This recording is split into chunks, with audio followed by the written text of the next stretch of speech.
Okay, picture this. October 11th, 2025. It's a date that's now etched into crypto history, but not for some epic bull run. No, this was for a catastrophic, system-wide failure.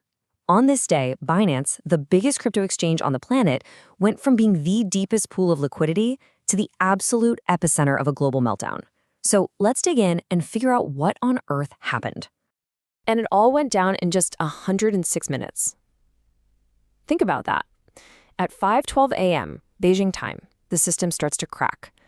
By 6 a.m., prices are in an absolute freefall. It's not until 2 minutes past 7 that things are finally back online.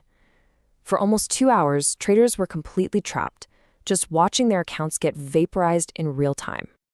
Now, let's talk about the money, because this is where it gets insane.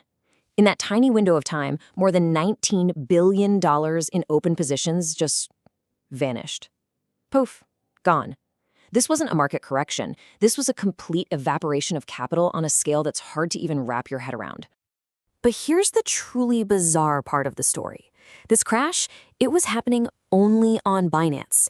You had assets like Atom dropping to literally a fraction of a penny on their platform, while on other exchanges, prices barely even flinched. So right away, you know this wasn't some market-wide panic. This was a catastrophe happening inside Binance itself, pointing to a massive internal problem. So how do we know what really went on inside this black box? Well, the truth comes from the people who were on the front lines, the traders who lost millions and then painstakingly put together the pieces of this digital crime scene. And our key investigators here are a trader who goes by GammaPure, who, by the way, personally lost almost $4 million in the chaos, and an anonymous market maker we only know as C. Now, these guys didn't just take the loss and walk away. No, they gathered all the data, the logs, the error codes, everything they could get their hands on to figure out what went wrong. And what they found were the digital fingerprints of the whole disaster. Specific API error codes that told a very clear story. Think of these as a smoking guns. Error 2010?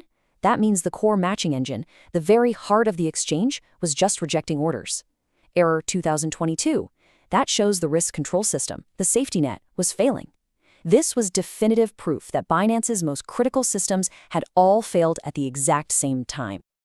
So with that evidence in hand, we can actually reconstruct the anatomy of this crash. And understanding this is absolutely key because it shows how a system that was designed to protect traders ended up doing the complete opposite. First, you've got to understand something called a reduce-only order. It might sound technical, but it's really simple. Think of it as your parachute, your emergency eject button.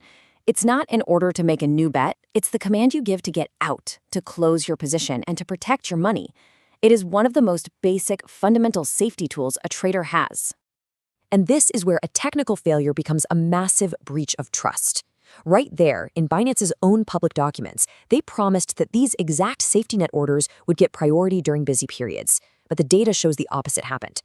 The most critical orders, the ones designed to save people, were the very ones that got completely blocked. You can see how this just creates a catastrophic domino effect. First, your protective orders are blocked, so you can't stop the bleeding. Then, the market makers, the people who provide liquidity and stability, they can't get their bids in either. So suddenly, the entire buy side of the market just disappears. Poof! And with nobody buying, prices just collapse into a vacuum. And since the whole world uses Binance as a price reference, this localized failure started triggering liquidations on other exchanges all across the globe. All of this evidence sets up the central conflict of this entire story. The massive, gaping chasm between what Binance officially said happened and what the traders' own data proved. I mean, just look at the two stories. They couldn't be more different. Binance called them technical glitches. The data showed a fundamental breakdown of their core infrastructure. Binance claimed only about 10% of orders were affected. The traders proved a 100% failure rate for those critical safety orders. Binance insisted its core engine was fine, but the error logs proved both it and the risk systems had failed. And to this day, Binance has never provided any official audit logs to back up their story. Now, Binance did eventually pay out around $283 million. But, and this is a big but, they framed it as compensation for minor depeg events. Not only is that amount a tiny fraction of the $19 billion that was lost, it's also a clever way of deflecting from the real issue, the total failure of their own systems. And that brings us right back to the black box at the center of all this, and to the really chilling questions about our entire crypto ecosystem that, frankly, still haven't been answered. This whole mess exposed some deep structural flaws. We learned that even their most advanced trading systems still rely on people manually closing things out, and they don't even have full API integration.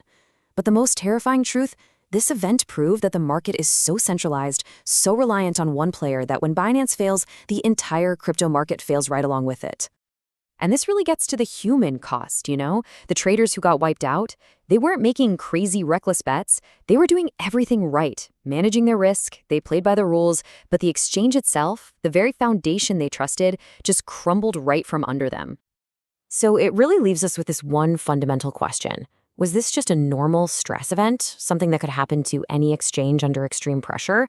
Or was this proof of a total catastrophic breakdown in the core infrastructure of the world's most important crypto exchange?